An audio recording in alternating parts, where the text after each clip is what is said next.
Am I the a-hole for admitting that I regret raising my ex's kid after what she did to my daughter? I-56 male said something in anger that, while at least partially true, maybe should have just taken to the grave. Legally have 3 kids, but played a fatherly role to 4. The 2 relevant children to this story is my daughter Michelle, 24 female, her sister Amy, 22 female, and my youngest daughter, Kelly, 21 female. Amy is not my daughter, but she and Michelle have the same mother, Jessica. When I was with Jessica, there was cheating on both sides, and the last guy she cheated on me with got her pregnant. After the DNA test proved that Amy was his, he bolted and stopped paying child support when Amy was 5. Jessica really struggled as a single mother, and Amy always felt bad that Michelle had a daddy while she didn't, and Michelle would tell me how guilty she felt. By the time Amy was around 9, I started making really good money, and decided to pay a little more than the legally mandated child support and taking Amy with me more. Jessica, Amy, and Michelle all loved this, and by the time Amy was 13, she was calling me dad, which I didn't mind. I thought I was doing a good thing at helping my daughter foster a loving relationship with Amy, and showing all my kids that just because things don't work out doesn't mean you still can't get along. Apparently, I was a little too nice in teaching the importance of sharing too much, because Amy got a crazy idea in her head that it was okay to share a man. And Michelle caught her sleeping with Kelly's boyfriend Jason, 22 male. Amy begged Michelle not to tell, and that this was a one-time thing, and Michelle believed her until she found out that Amy was pregnant and eventually came clean. Kelly was distraught and angry at both Amy and Jason, while hurt by Michelle. I didn't hide my disappointment at Michelle, and I have made it a point to tell her so every time we talked. I haven't spoken to Amy in months, but Jessica recently said that I've spent enough time being angry to get over it, and called me hypocrite because I used to be a Jason.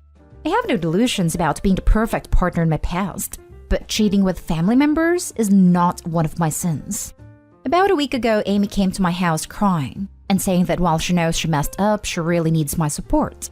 She literally came not too long after Kelly cried herself to sleep again upstairs over what Amy and Jason did to her. So I calmly asked her how can I give again what I know I regret giving in the first place, then shut the door in her face. I then sent Michelle a text that while I still love her, Amy was no longer welcome in my life and to never bring her to my house. I've calmed down a bit, but I still feel like being involved in Amy's life was a bad choice. So am I the a-hole? Edit. Okay. I've been in and out of here because I had stuff to do, but I keep seeing some things that I wanted to make clear to everyone. 1. What Amy did wasn't a mistake. It was a series of choices that she made, and obviously would have continued to make it if someone else had not ratted her out. 2. Michelle didn't tell Kelly what Amy and Jason were doing until after she found out that Amy was pregnant, which was before Kelly and Jason moved in together. Meaning Michelle stood by and watched her sister moved in with and become financially tied to someone who was cheating on her. That's what Kelly and I are most upset about. 3. Yes, Jason is equally to blame as Amy. He's just not the one contacting me or showing up at my doorstep. 4. No, Amy and Kelly are not sisters. Not by blood, and certainly not in spirit as Kelly wants nothing to do with her.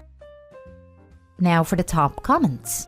A lot of people will disagree, but the fact she expected to be treated as if nothing happened when she slept with her sister's boyfriend and got pregnant as a result is crazy. You did a kind thing raising her and helping her so much, but if she's repaying you and your bi kids by doing things like that, maybe it is right to get her out of your life. Plus, it sounds like the ex is more concerned you won't be there to financially support her daughter, rather than the fact she's pregnant with her sister's boyfriend's child. Good luck. Super surprised by people calling Opie an a-hole. He did a kind thing by accepting Amy as a daughter, but that doesn't mean he has to support her no matter what.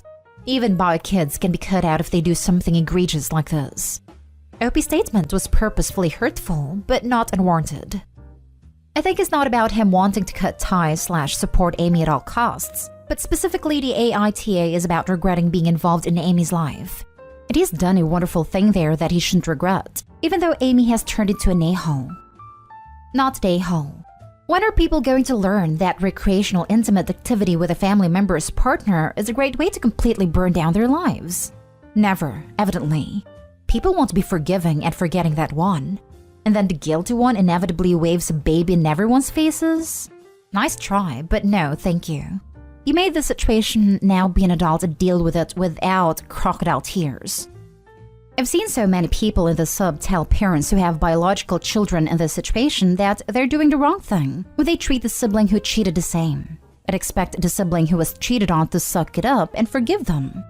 I don't know why it would be different just because one of these siblings isn't biologically yours. You are standing up for your daughter who was betrayed by her boyfriend and her sister.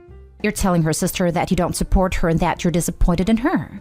Did you maybe go a bit too far in saying you regret raising her? Some people might think so, but honestly, I don't. She did an unforgivable thing. Even if she was yours, I feel that you would have some regret as a parent that she never thought this was okay. Amy made a choice. She made it over and over again.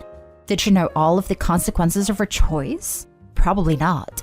Doesn't mean she shouldn't suffer the consequences of that choice.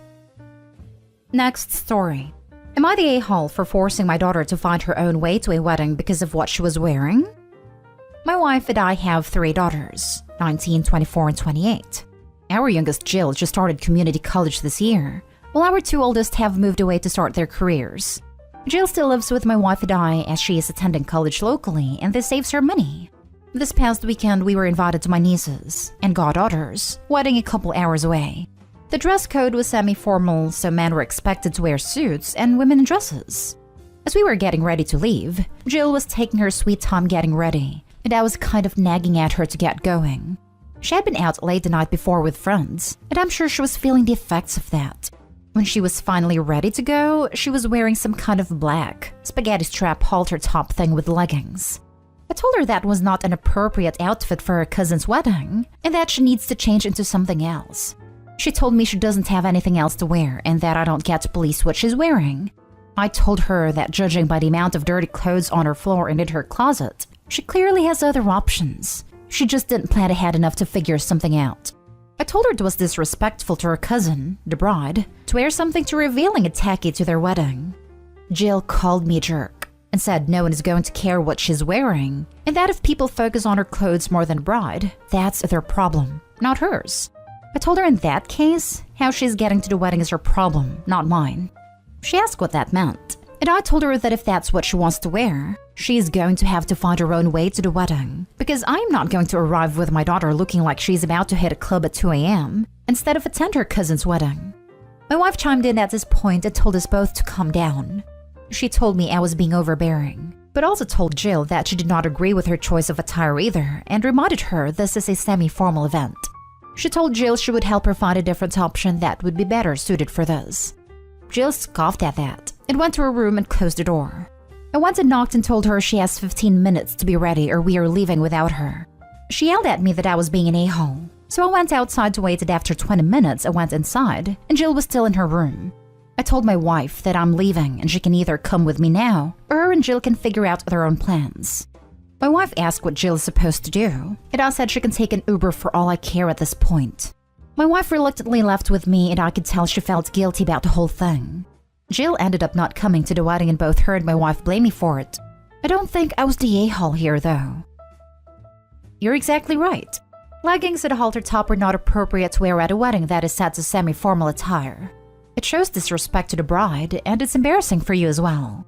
But the people saying that you have no right to say, "I'm not taking you unless you change," have a double standard.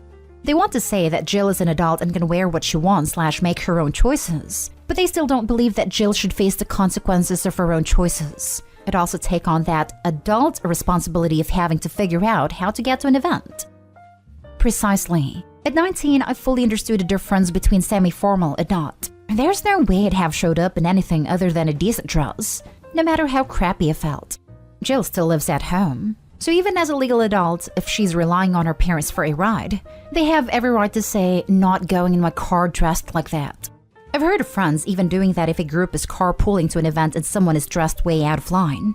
So yes, technically Jill can wear what she wants, but her ride can also say, "I'm not showing up with you if you're dressed like that." Not even a dress. A pantsuit would have sufficed, but leggings at a top for the club? No. I know that a lot of people will start going on about what a woman wears, but this is about not being up to the dress code. And while your daughter had a right to wear what she wanted, you also had a right not to be associated with her decisions on what she wanted to wear. You disagreed with her apparel, and as such, you weren't going to help her be disrespectful to her cousin by not going with the dress code. I put this in a similar category as if your daughter had decided to wear a white dress to the wedding. Yes, there's no law preventing it, but that doesn't mean you have to assist in her decisions. And if she's big enough to decide what she wants to wear, she's big enough to call an Uber. Not today, Hall. When did people forget that there are types of clothing that is inappropriate to wear in certain places/events? You aren't policing what she wears in that situation. If you can't dress appropriately, then don't go. Next story is titled, Am I the a-hole for refusing to contribute to my stepsister's retirement plan for our parents?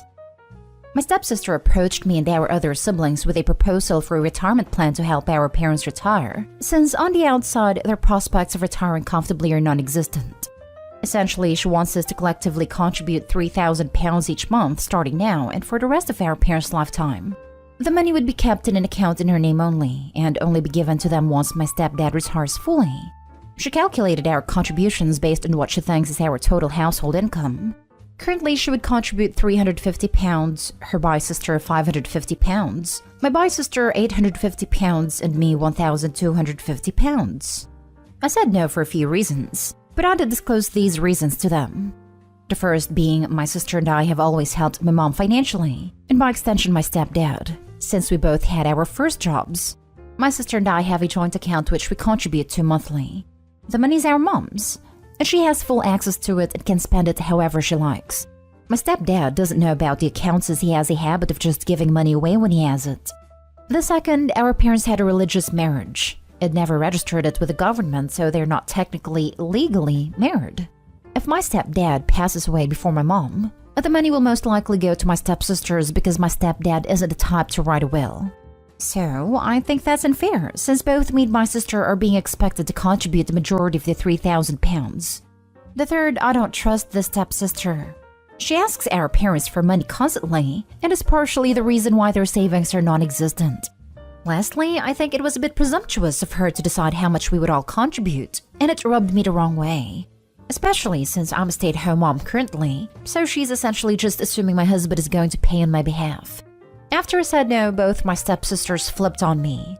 They said I was selfish and greedy, that I should want to help our parents, especially their dad, since he used his hard-earned money to raise me. I got annoyed because they wouldn't drop it, and told them I didn't care. Am I the a-hole?